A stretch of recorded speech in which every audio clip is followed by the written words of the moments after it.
Geopolitik luar negeri Indonesia harus ditingkatkan lebih tinggi lagi jika ingin menjadi negara global player.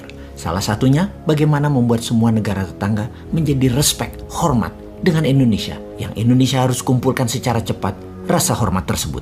Sungguh, respect is something we have to earn. Rasa hormat itu tidak bisa dipaksakan, harus dikumpulkan sedikit demi sedikit. Untuk itu, kita harus memahami apa yang terjadi dengan gerakan satu rumpun ras Melanesia. Kita harus membuat strategi khusus untuk membangun rasa hormat di kawasan timur Indonesia yang saat ini menjadi perebutan pengaruh antara Kuat dengan Tiongkok. Jadi, pertama-tama kita harus bisa menjawab mengapa Vanuatu dan Solomon Island sangat anti dengan Indonesia. Mereka gemar menyerang Indonesia. Bahkan United Liberation Movement of West Papua atau ULMWP atau gerakan separatis membebaskan Papua dari wilayah NKRI dibangun dan berpusat di Vanuatu. Kita akan membicarakan mengenai kawasan ini termasuk membahas langkah Tiongkok yang 2 kali lebih cepat dari langkah Australia dan Amerika menguasai teritori tersebut.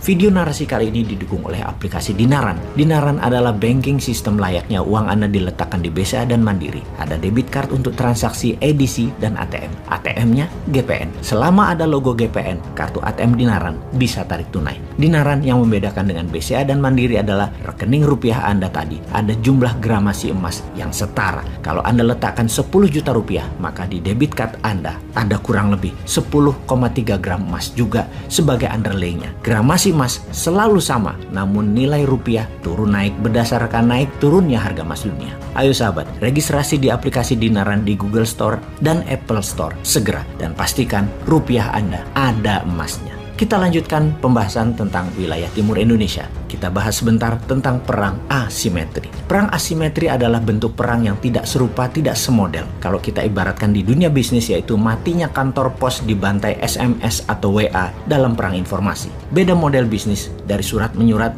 ke SMS dan WA, namun tetap mati itu kantor pos. Jadi di dalam asymmetric war, di mana musuh menggunakan kekuatan hard power militer yang menggunakan senjata, dilawan tidak perlu dijawab dengan senjata secara frontal, namun bisa melawan dengan bentuk lain, yaitu perang diplomasi atau perang pengaruh politik ditambah dengan perang ekonomi misalnya. Kembali ke Papua. Saat ini ada OPM atau ULMWP, sebuah organisasi yang ingin Papua lepas dari Indonesia. ULMWP tidak perang senjata tapi membangun diplomasi ke Eropa dan Afrika, juga ke kawasan Melanesia. Baiklah, kita rinci sedikit tentang ras Melanesia. Ada 5 provinsi saudara kita di Indonesia yang rasnya Melanesia, seperti NTB, NTT, Flores, Maluku, Papua, di mana ras Melanesia tadi sama dengan penduduk di wilayah Papua Nugini, Fiji, Vanuatu, Nauru, Kepulauan Solomon, dan lain sebagainya.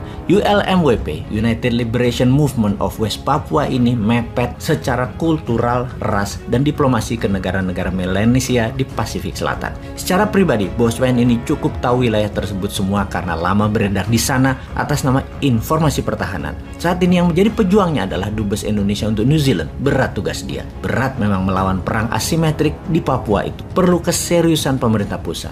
Kita melihat kelemahan bernegara di masa lalu yang harus jadi pelajaran dan jangan sampai berulang lagi kemudian. Misalnya dalam kasus Sipadan Ligitan yang diambil Malaysia. Malaysia itu mengambilnya tidak pakai senjata. Malaysia pakai kerja 20 tahunan lebih dalam silent dan shadow. Malaysia melobi Mahkamah Internasional. Malaysia melobi PBB. Kemudian meletakkan tradisional fisherman Malaysia terus beredar di sana sehingga currency ringgit, siaran radio Malaysia hingga penduduk tempatan hanya kenal Malaysia. Ketika waktunya tepat, Malaysia klaim Sipadan Ligitan. Duer, hilang wilayah itu dari peta nasional Indonesia. Indonesia kalah diplomasi, Indonesia kalah bukti.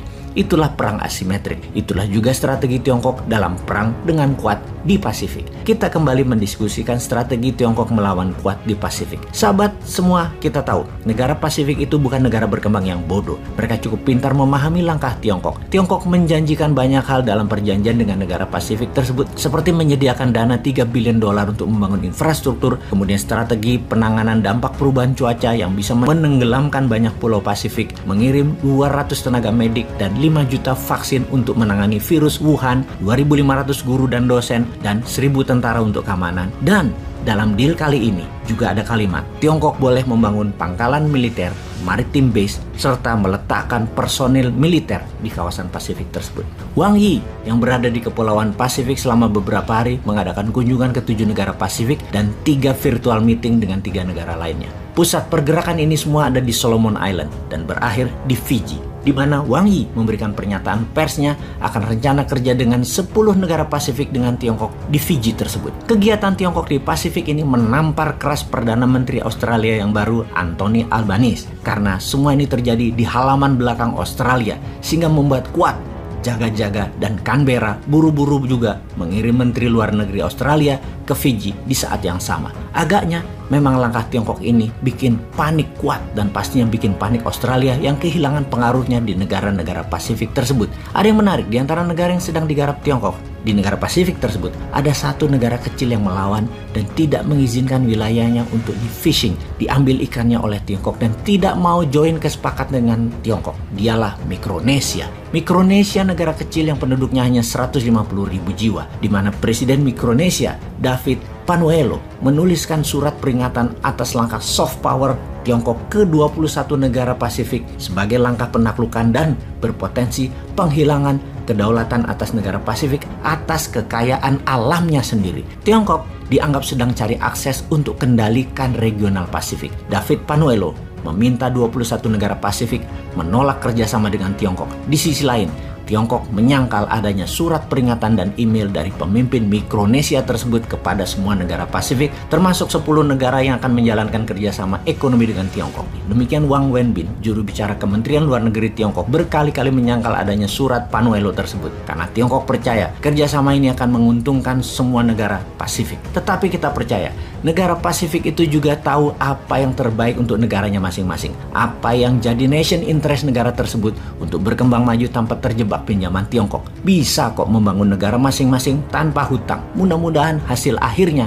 Wang Yi, sang Menteri Luar Negeri Tiongkok, membawa tangan kosong ketika balik ke kampung mereka ke Tiongkok. Wahai negara Pasifik, tunggu Indonesia ya. Pasti kerjasama dengan Indonesia akan lebih menguntungkan dua belah pihak. Semua pihak dapat manfaat lebih dengan adil. Indonesia sudah punya rencana besar tersebut kan ya?